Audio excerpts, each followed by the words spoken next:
Salamlar. Bugün sınaq 3, 11-ci sinif üçün olan ingilis dili suallarının izahını bölüşəcəm. Qrammatika və mətn hissəsi. Birinci 7-ci sualdan başlayırıq ilk olaraq. 7-ci sualda bizdən düzəltmə isimləri istəyir. A variantında olan söz mürəkkəbdir. Mənə sonunda s, evdə olsa sadə sözdür, yəni simple. Düzəltmələrin sonunda nə olur? Şəkilçi. Amma misal üçün, sonu edlə bitən teacher sözü var ki, öyrətmək feilindən müəllim sözü aranıbdır və düzəltmədir. C variantı doğru cavab olacaq. Çünki lazy tənbəl, laziness şəkilçi tənbəllik, champion isə ship mənası, ship gəmi mənasını qoruyub saxlamırsa düzəltmə, yəni çempionluq. Qoruyub saxlayırsa steamship, airship, warship kimi sözlərdə müharibə gəmisi, buxar gəmisi, hava gəmisi olacaq mürəkkəb. D variantında deməli, D variantında earthquake iki sözdür, yadınızda saxlayın. Y variantında isə lifestyle mürəkkəbdir. 8-də bizdən müzey adı verilir. Article istəyir. Müzey adlarının qarşısı hər zaman boşdur. Elə doğru cavab qalır C variantı. Oflu birləşmələrdə də və axan çay adlarında da D article istifadə olunur. Düzgün D variantı seçin. Burada biz 3 variant seçməliyik. Baxırıq ki, if you cəmlə işlərəfdir. Əsas isim ofdan əvvəlkidir. A little burada biraz az mənasındadır. Cəmlə işlənməz, saymayan işlər 2-ni çıxırıq. A lot of ya cəm ya saymayan işlər 3 düzdür. Elə cavab qalır C variantı. 4-də yenə if you-dan sonra cəm gəlməli idi. Enough cəmlə işlənir, isimdən əvvəl gəlir, düzdür. Burada isə biz tərcümə ilə işləməliyik. Evdə ofla işlənməz. Amma digər hər biri ofla işlənər. Burada xəbərimiz keçmiş sadə zamandadır deyə, keçmiş sadə zamanda da tək və ya cəmə baxmırıq. Xəbər eyni olur. Burada yəni iç də ola bilər, hər biri, all da ola bilər, hamısı, boş da ola bilər, hər ikisi, none da ola bilər, heç biri. Baxırıq birinci sözə. Bunu burada boşuna qoymayıblar. Bədbəxtlikdən tələbələrin əlbəttə ki, heç biri imtahandan yaxşı qiymətlə keçmədi. Tərcüməyə əsasən cavab olur A. Bu isə əzbər sualdır. Ümumiyyətlə sözünü biraz çətin, amma əzbər olan dərsdir. Yüksək səslə danışmaq olacaq in. Listen to isə kiməsə qulaq asmaq olacaq A variantı. Burada explain, yəni problemi izah etdi. Xəbərə aiddir deyə biz zərf götürməliyik. Zərfin sonunda elvay olur. Zərfin məşhur şəkilçisi, amma bütün elvay olan zərflər, elvay olan sözlər zərf deyil. Mən bəzilərini sifət olanları kanalımda paylaşmışam shorts bölməsində. Zəm müqayisədir. Ümumiyyətlə mən burada clear-i çıxıram. Çünki o sifətdir. Mənə zərf lazımdır. Feilə aid olduğu üçün. Müqayisənin göstəricisi ya erdir, ya mordur. Most olmaz, olacaq B. O, mənim gözlədiyimdən daha aydın şəkildə problemi izah etdi. Hər kəs asanlıqla bunu anladı. Başa düşdü. Ago varsa past simple. Metin keçmişi met. Afdən uzlaşma halları var. Misal üçün, deməli, future simple, present simple. Past simple, yenə past simple. Və yaxud da past perfect, daha doğrusu past simple özündən sonra gələcək past perfect. Burada mən baxıram. İndiki bitmişlə keçmiş zaman A və C-ni çıxıram. Nə zaman uzlaşır? Sadəcə since-də. Since yoxdur burada. Özündən sonra gələcək zaman gəlmir. Gələcəklə keçmiş uzlaşmır, o olacaq B. İndiki sadə zaman, gələcək sadə zaman.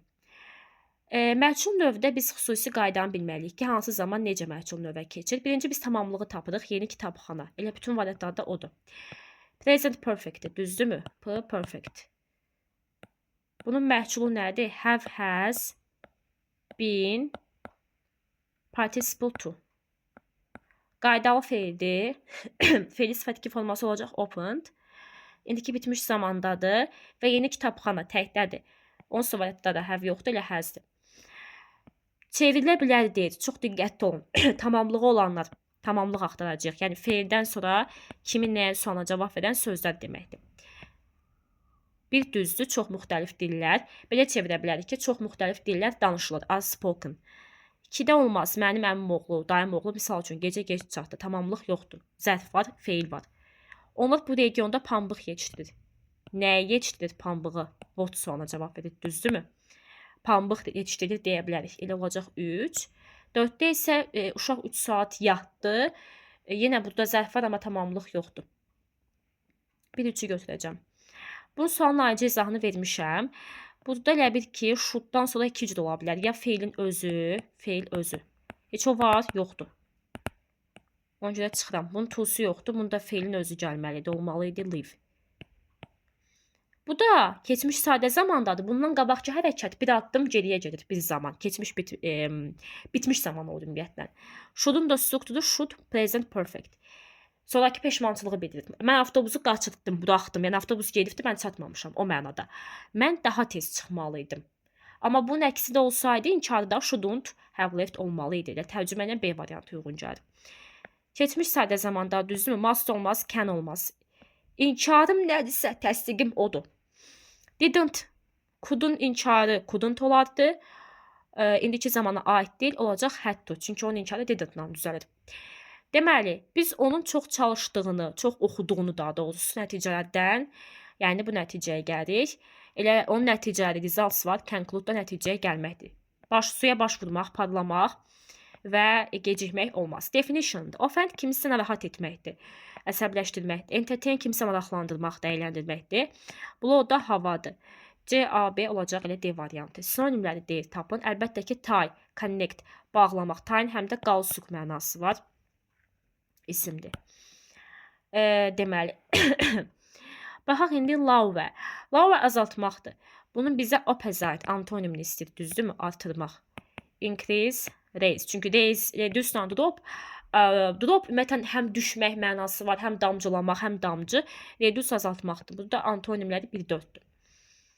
İndi isə mətnə baxırıq. Mətn dağlardan danışır. Deyir, əgər dağa yola düşəcəksənsə, hər şey yaxşı belə deyək, hazırlanmağına ehtiyac var və qarşılaşacağın problemləri, qarşılaşa biləcəyin problemləri daha doğrusu başa düşməyə ehtiyacın var. Dağlar gözəl yerlərdir, amma hava qəflətən dəyişir.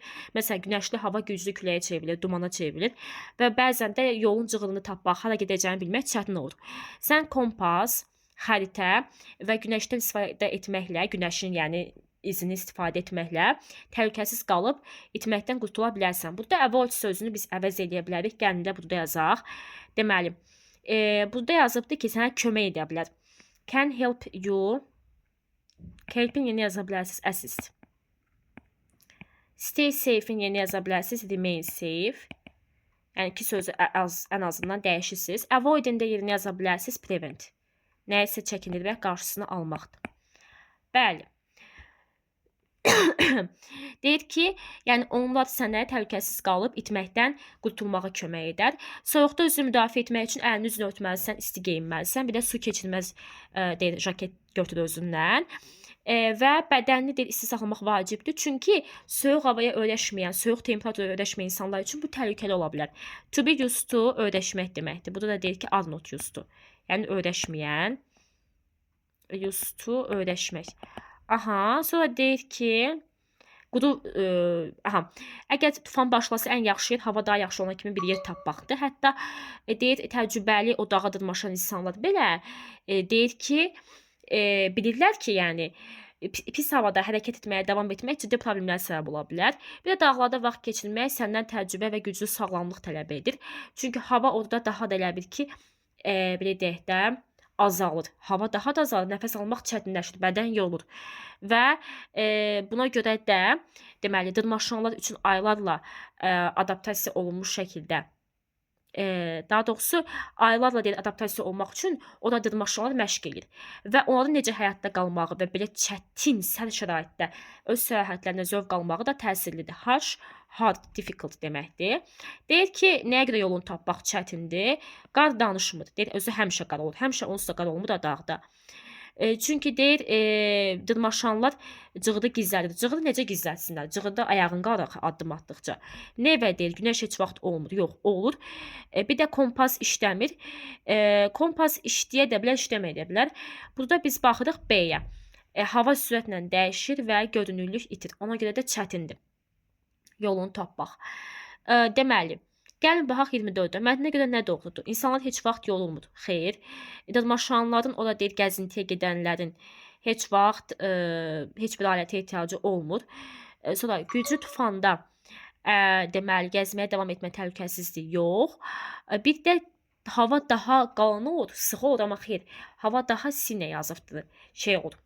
Elə bir azalır orada hava. Cavab olacaq B. İsti və quru yerlərdə Soyuq havada isti və quru paltar geyinmək vacibdir. Mətn əsasən nə haqqında? Dağda ev tikmək? Xeyr. Nə üçün insanlar dağ səyahətlərini xoşlamır? Xeyr. Dağa dırmaşmağın tarixi? Xeyr. Dırmaşmaqdan danışdım, onun tarixindən, ildən falan danışmır ki. Bir də heyvanlardan danışmır. Cavab olacaq ki, çətinlikdir. Yəni dağda səyahət edərkən olan çətinliklərdən danışır. Deyir, uzun bir vaxt keçirmək dağda nəysə dağda çətindir. Çünki asanlıqla insan yemək tapır. Yemək tapırsa niyə çətin olsun ki? Hava həmişə sözündən qaçın. Həmişə quru və istidir. Yox, o da deyir qəflətən tufan da qopur. Yağış da yağır. Çünki hava azalır və bədən yorulur. Deməli, yaşamağa və mövcud olmağa davam etmək olacaq survive, yəni həyatda qalmaq. Create yaratmaq deməkdir. Cause, yəni səbəb olmaq. Burada yazıbdır paragraf 2-də ki, ciddi problemlərə səbəb ola bilir. Daha sonra biz cümləni dəyişdik. Assess, bir də remain yazdıq. Help ilə stay'in yerinə. Bu da deyir ki, öz fikrini yazın. Məktəblər necə balaca uşaqları çöldə olan, yəni çöldə daha çox vaxt keçirməyə həvəsləndirə bilər və yaxud da orada ki, bir işə, yəni fəallığa cəlb eləyə bilər. Gəlin, deməli, bunun üçün mən sizə əlavə bir deməli material qeyd edim. Bir dəqiqə. Aha, seçdik. Schools can manage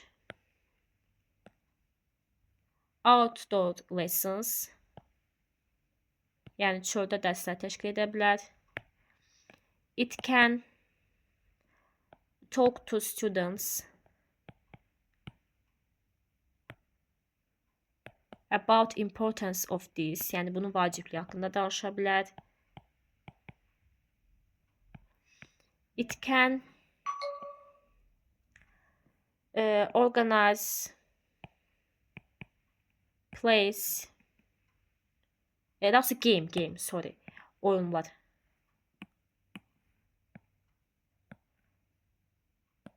Games, races, yarışlar təşkil edə bilər. It can, deməli, it can help to develop, it can help to organize summer trips. Məsələn, yay səyahətləri təşkil edə bilər.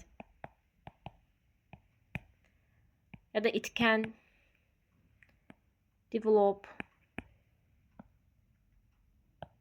students' abilities. Yəni bu şəkildə. Məktəb çöldə dərslər təşkil edə bilər. Uşaqlarla bu haqda, bunun vacibliyi haqqında danışa bilər. Oyunlar, yarışlar keçirə bilər. Yay səyahətləri təşkil etməyə kömək edə bilər. Bir də şagirdlərin bacarıqlarını inkişaf etdirə bilər. Məsələn, biri yaxşı dırmaşırsa dağa və yaxud da biri yaxşı qaçırsa bu haqda, bu barədə fəallıqlar təşkil edə bilər. İzahımız bu qədər. Daha çox video üçün kanalıma abunə ola bilərsiniz. Məni izlədiyiniz üçün təşəkkür edirəm.